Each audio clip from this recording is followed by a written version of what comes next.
The mother fights for the right to raise her daughter, but the grandmother is convinced that the child will be safer with her. An 11-year-old girl finds herself between two worlds, a new family with strict rules and strict discipline, and a place where she feels loved. The court reveals shocking details of the child's life, forcing the question, what is more important, family ties or the child's well-being? A verdict that will change their destinies forever. Chapter 1. The beginning of the case. The courtroom in downtown Boston is packed with people.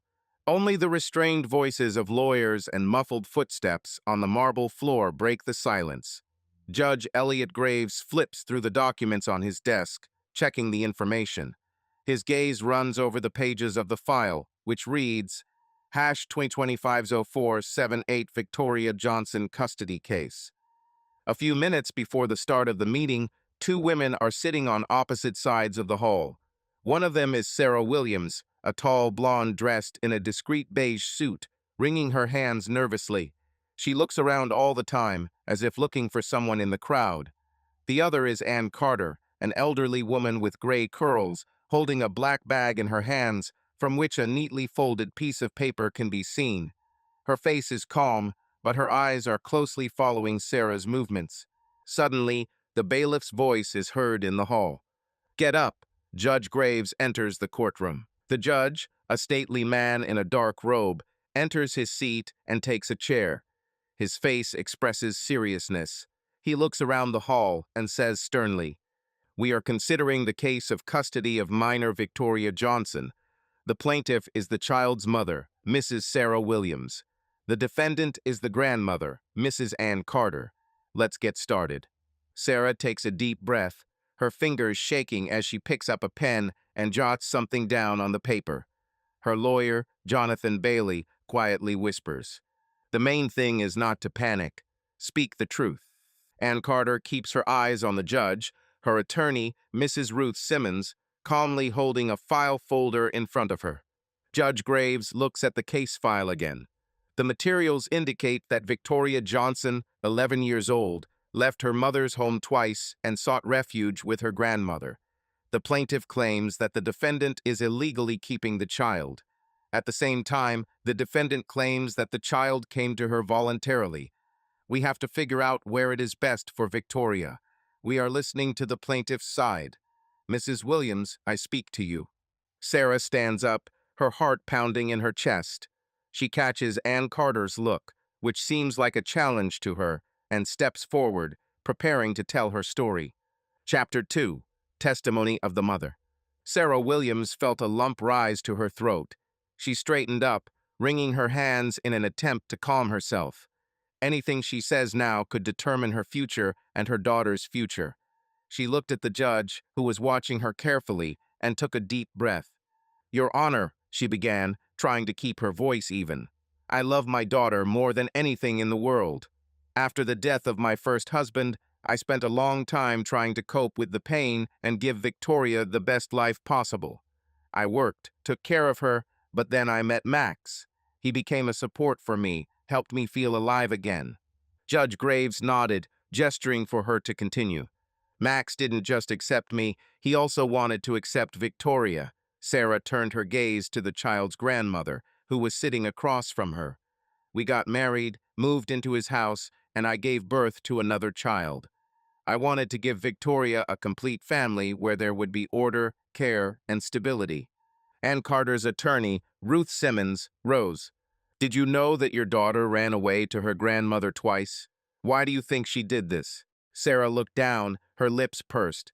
"Vika is attached to her grandmother because after the death of her father, we lived together.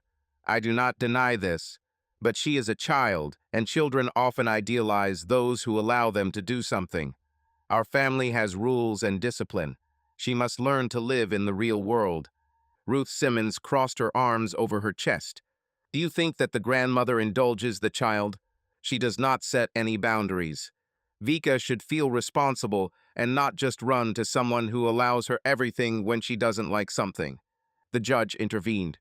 "Mrs. Williams, do you have proof that your daughter is indeed under the negative influence of Mrs. Carter?" Sarah clasped her hands, leaned forward a little. Vika began to manipulate me. She told her grandmother that she was sick instead of solving problems at home. When she ran away the second time, I didn't know where she was. It was a horror. I called hospitals, even the morgue, and then it turned out that she was at her grandmother's, and Anne didn't even tell me about it right away. This is a kidnapping. Ann Carter just shook her head, but didn't say a word. Judge Graves looked at the grandmother's lawyer. Mrs. Simmons, do you have any questions? Yes, Your Honor, but I would like to hear another side of the matter first. The judge nodded and turned to Ann Carter. Mrs. Carter, you have the floor. Chapter 3. Protection of the Grandmother. Ann Carter rose slowly but with dignity. Her eyes remained calm, even though the room was tense. She adjusted her light jacket, sighed, and looked straight at the judge. Your Honor, I did not kidnap Victoria. Her voice was even, but deep emotion sounded in it. She came to me alone, twice, and twice I took her in because she was scared, confused, and unhappy. Sarah Williams clasped her hands tightly again, but said nothing. Judge Graves nodded. Please explain why, in your opinion, the child left his home. Because she doesn't feel loved there, Anne answered, looking at Sarah. I do not deny that my daughter-in-law loves her daughter, but her love has moved away, absorbed by a new marriage, a new family. Vika stayed away. Sarah's lawyer, Jonathan Bailey, intervened sharply. These are just your guesses, Mrs. Carter. Do you have concrete evidence that the child is suffering in the mother's home? Anne smiled faintly. Your Honor, allow me to present the conclusion of the psychological examination. She took out the documents from her bag and handed them to the bailiff. According to experts' assessment, Victoria is in a state of emotional stress due to her stepfather's strict discipline. She feels isolated, unwanted, abandoned. The judge carefully examined the papers, nodding. The conclusion states that the child repeatedly complained about punishment for minor offenses. A psychologist claims that her environment has a negative effect on her mental health.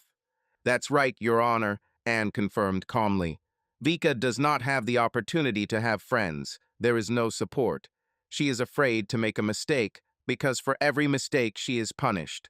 She came to me in tears because she was forced to call Max Dad, even though she didn't want to. This is not true, Sarah interrupted loudly. Max just wants her to feel like part of the family, and did not turn away from the judge. She doesn't want to be a part of this family if it means forgetting who she is. The judge tapped his pen on the table, calming passions, then asked, Mrs. Carter, what do you think is best for the child? Anne held her breath for a moment. To stay where she is loved as she is, where her voice counts, where she is not afraid to be herself. Chapter 4. Testimony of the child. The courtroom froze. Judge Graves glanced at the door leading to the private witness room. Summon Victoria Johnson. His voice was calm, but full of the weight of the moment.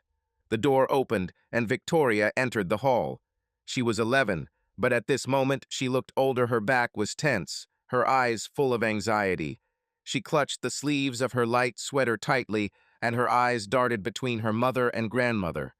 Come, Victoria, the judge smiled gently, trying to calm the girl down. I know that it is difficult for you, but you are here to help us understand how you are doing. Vika nodded and sat down in the witness seat.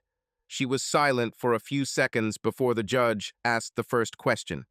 Where is it more comfortable for you to live, with your mother or with your grandmother? The girl pressed her hands to her knees and hesitantly looked around. She looked at her mother, who sat tense, ready for an answer, and then looked at her grandmother, who kept a calm expression on her face. With grandmother, Vika said almost in a whisper. An oppressive silence reigned in the hall. Sarah gripped the arms of the chair, her lips pressed into a thin line. The judge calmly asked, Why, Victoria, can you explain your feelings? The girl took a deep breath, as if gaining courage.